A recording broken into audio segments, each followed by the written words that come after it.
Muy buenas chicos y chicas, ¿qué tal estamos? Bienvenidos de nuevo a Diario de un Periodista Deportivo. Aquí estamos con el amigo Julián Carpintero, ¿qué tal? Hola Miguel, ¿qué tal? Muy bien. Porque hoy en el álbum del fútbol toca presentar y pegar una foto muy especial para nosotros.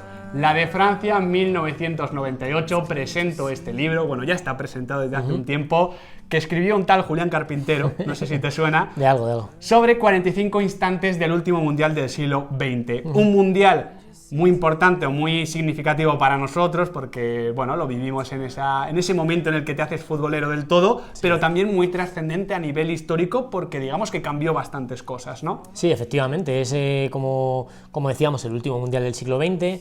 Fue una Copa del Mundo en la que confluyeron muchísimas estrellas, muy repartidas además, exacto, que es algo poco habitual en este caso, y que dejó una serie de anécdotas, de historias que parecen bastante curiosas y que merecen ser recordadas en su justa medida. Exactamente, varias trascendentes, aquí hay 45, nosotros hemos seleccionado 5 que digamos que nos ayudan a comprender exactamente bien qué fue Francia 1998 en todos los sentidos, porque por ejemplo, para empezar, tenemos el fracaso de las selecciones africanas, y esto que no parece demasiado importante ahora, en ese momento sí lo fue, porque se venía de un mundial muy importante en 1994 para los africanos, se venía del Balón de Oro de George Weah, se venía de ese oro olímpico de Nigeria. Parecía que Francia en 1998 podía ser la primera vez donde un equipo africano, una selección africana, no sé si dar la sorpresa del todo, pero sí que estuviese ahí hasta el final entre los candidatos a ganar. Sí, que tuviera un papel realmente relevante, ¿no? Eso es. Como bien decíamos, sobre todo el oro olímpico de Nigeria, que gana en la final a Argentina, en Atlanta,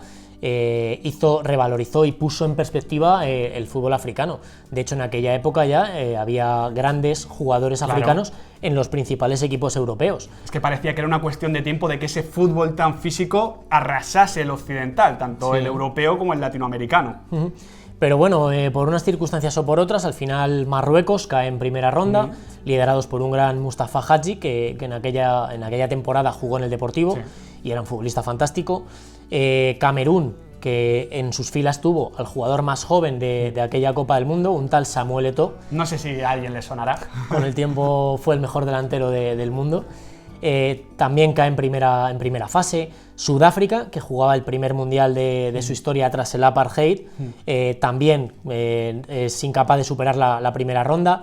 Nigeria, con triste recuerdo para la selección española, sobre todo para Zubizarreta, aquella tarde terrible en Nantes, también cae, o sea, es la única que es capaz de superar la primera ronda, pero con ese estilo anárquico, con un Yaya Okocha sublime, fue capaz de lo mejor, que fue de ganar a España, y luego caer con estrépito ante Dinamarca en octavos de final, sí, porque 4-1. Digamos que no se había dado esa evolución táctica que poco a poco ya sí que estamos percibiendo, fíjate, 20 años después, pero que en ese momento se demostraba que por mucho que se mejorase individualmente aún a nivel colectivo, lo demostró esta Copa del Mundo, estaba verde el continente africano. Y Túnez fue la última que también cayó a las primeras de cambio.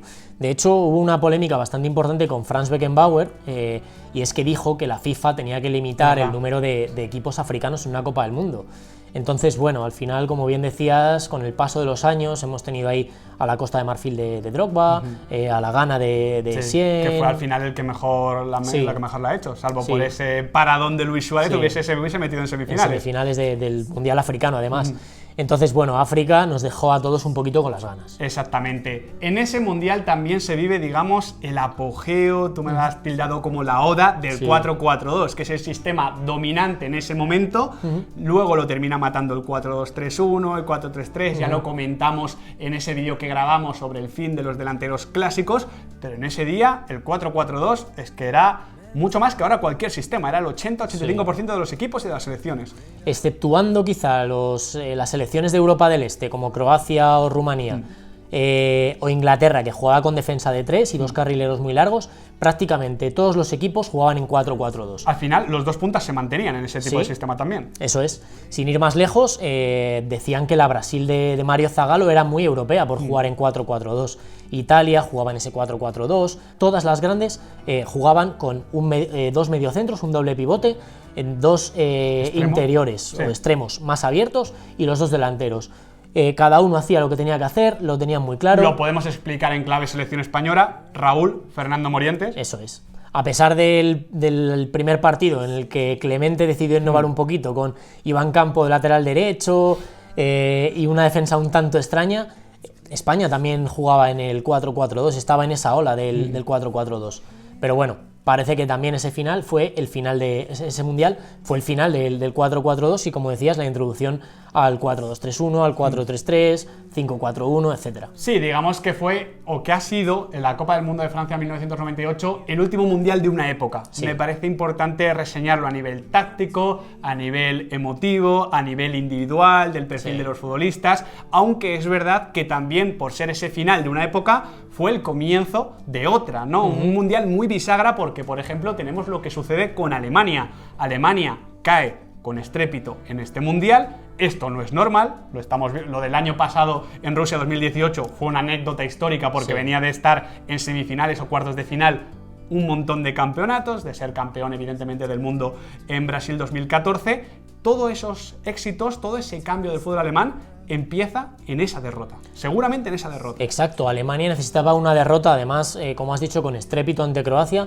Porque encima, perdóname, Julián, luego en la siguiente Eurocopa también pierde. Sí, y muy pronto. Ronda, sí. Pero Alemania venía de ser campeona de Europa, claro. O sea, llega a ese mundial como campeona de Europa. Y Bertie Vogts es un entrenador muy a la vieja usanza, que llega con su vieja guardia. De hecho, a pesar de las disputas entre Klinsmann, capitán, y Matthäus, la lesión de Matthias Sammer obliga a Vogts a llamar a Lothar Matthäus. Entonces, al final va con su vieja guardia, Hassler, Matthäus, Klinsmann, campeones en 1990, 8 años antes. Sí. Pero la vieja guardia también no daba más de sí. Entonces, al final, como bien decías, de esas cenizas de la derrota ante Croacia, en la que acaba jugando con 4 delanteros centro, Olof Marschall, Kirsten, Klinsmann y Bierhoff, y solo 2 mediocentros, que son Hamann y Jeremies, algo impensable. A partir de entonces, la Federación Alemana se replantea que el modelo de juego alemán necesita darle una vuelta y empezar algo de cero. Al final, como se ha visto con el paso de los años en esa etapa gloriosa, le dan más importancia al centro del campo. Es que, fíjate, Julián, cómo acaba contra Corea del Sur Alemania. No tengo la alineación presente, pero prácticamente se desnuda Toni Kroos, único centrocampista, que no tiene nada que ver con los centrocampistas que te has comentado con Jeremies, no tiene absolutamente nada que ver. Y luego le faltaban delanteros, tenía a Mario Götze, tenía a Brandt, tenía a Mesut Özil, mucho centrocampista ofensivo, pero le faltaba a lo mejor ese tipo de tanque que, bueno, tuvo que recurrir al final, pero que no encontraba de otra manera, ¿no? O sea, es una forma de comprobar cómo ha gestionado también los fracasos Alemania de una forma diferente, con un fútbol diferente. Sí, parece impensable a día de hoy remontarse a ese 1998 y a una alineación de ese estilo. Entonces, Alemania, por suerte, para todos los amantes del fútbol, tuvo un punto de inflexión ahí, y a partir de entonces empezó a crear la época gloriosa de la mano de Jürgen Klinsmann, ya como entrenador, y con Joachim Löw a su lado. Es muy importante y muy significativo lo bien que entendió Alemania que las cosas estaban cambiando, que su fútbol no había fallado por casualidad, sino que simplemente el fútbol estaba cambiando, se pedían cosas diferentes y que por tanto tenía que formar y construir a los futbolistas y a su liga y a su fútbol de forma diferente. Me parece muy inteligente lo que hicieron, bueno, muy alemán todo lo que hicieron en el fútbol. Muy de mentalidad alemana, exactamente, y con muy buenos resultados en ese sentido. Ese mundial, lo has comentado tú, Julián, es un mundial de muchas estrellas, muy repartidas. Fíjate qué foto para la portada tenemos, con Ronaldo Nazario, Michael Owen, Davor Suker, Zinedine Zidane, Bergkamp, que marca aquel golazo ante precisamente Gabriel Batistuta. La Argentina de Batistuta, sí. Es decir, muchísimos cracks, pero evidentemente, aunque aquí no está en portada, sí está en portada, pero no en el centro porque no ganó, Ronaldo Nazario era el futbolista del Mundial, al que todo el mundo le quería ver porque venía a hacer una 96-97 con el Barcelona. Brutal, aquellos goles contra el Compostela, contra el Valencia, que a mí mi preferido es el del Valencia más que el del Compostela, fíjate. Como pasa entre medias, Brutal, yo a veces cuando voy por la 6 lo hago entre dos coches porque me encanta recordar a Ronaldo Nazario, siempre lo hago.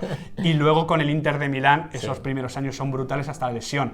En este mundial se vive una historia muy particular con Ronaldo Nazario.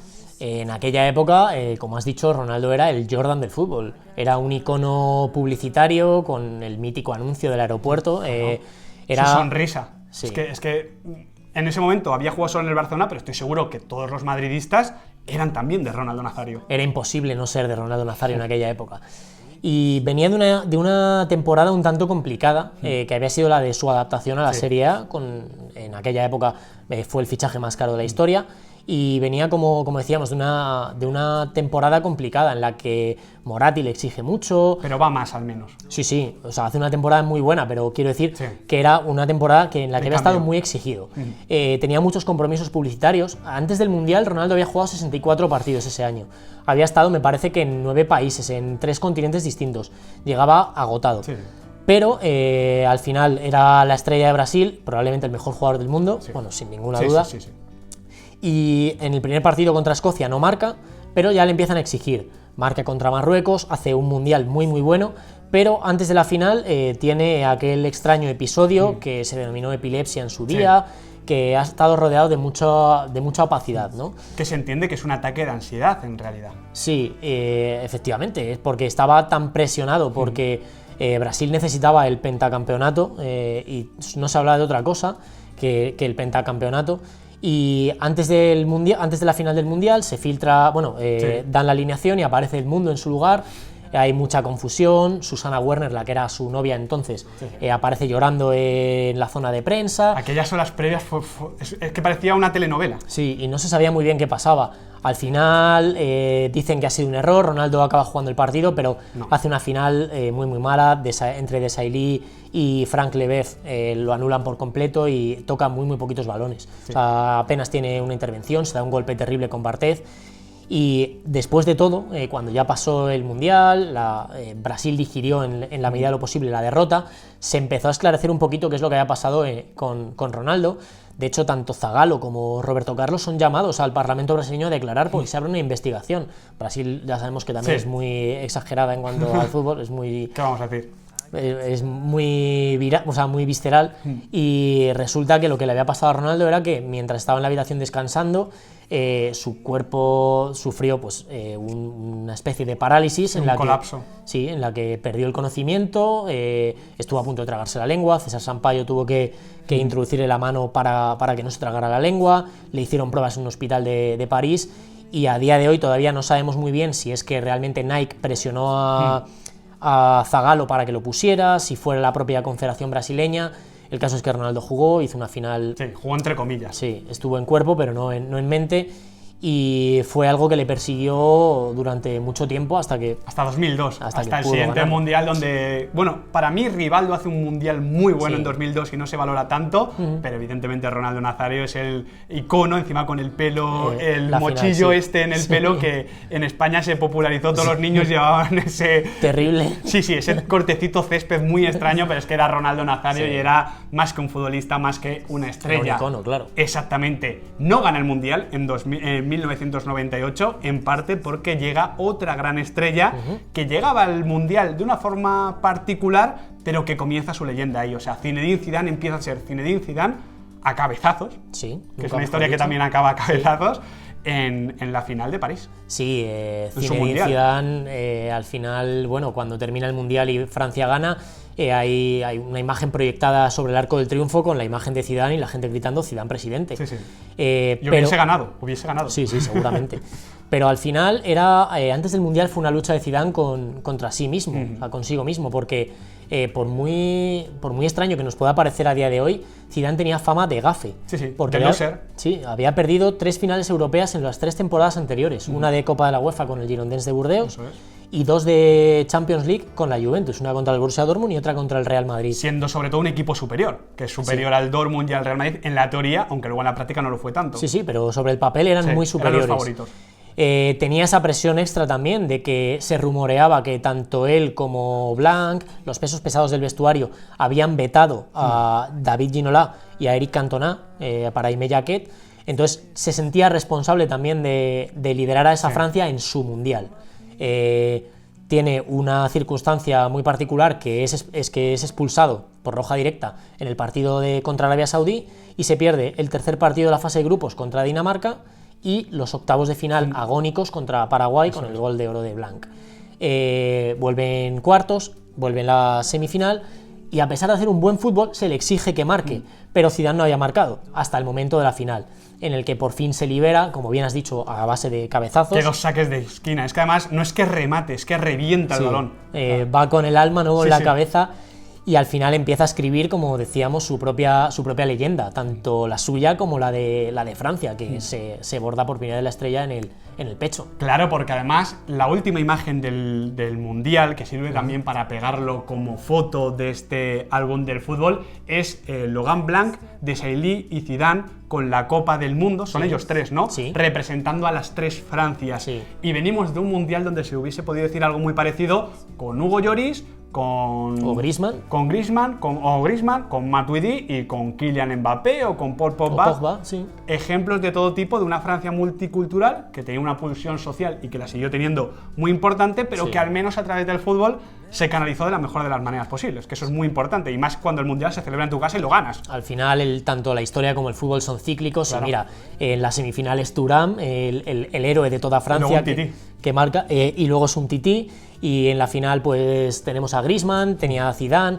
y el mito famoso del Black Bear, el blanco, negro y árabe, que al final pues unió a Francia y la sumió en esa ola también de optimismo. Exactamente, pudo ser un punto de inflexión en lo social, no lo fue, pero al menos imagino que ayudó un poquito, y eso es siempre importante, es lo mínimo que se le puede pedir al fútbol. Por eso el Mundial de Francia 1998 fue tan especial, por eso hay 45 instantes espectaculares en este libro de Julián Carpintero. Os dejo por aquí debajo el enlace por si lo queréis comprar, yo os lo recomiendo encarecidamente, y no porque esté Julián aquí, sino porque es un Mundial espectacular con muchas historias y por supuesto está muy bien escrito y contado. Así que Julián, felicidades por este libro. Muchas y gracias por estar aquí. Nada, gracias a ti, ha sido un placer, Miguel. Pues nada, chicos, hay que pedirle a la gente que ponga aquí, si vivió el Mundial de Francia 98, sus mejores anécdotas, los mejores recuerdos, o si no lo vivisteis, cualquier pregunta, que nosotros estaremos para resolverla. Y si os ha gustado el vídeo, ya sabéis cómo podéis ayudar al canal, chicos, dándole al like, compartiéndolo, suscribiéndolo si todavía no están. Julián, ¿estás suscrito, no? Sí. Vale. No, faltaría, Julián, después del spam del libro. Y sobre todo activad la campanita, porque va a ser ella la que os va a recordar que aquí en Diario de un Periodista Deportivo el fútbol nunca se acaba.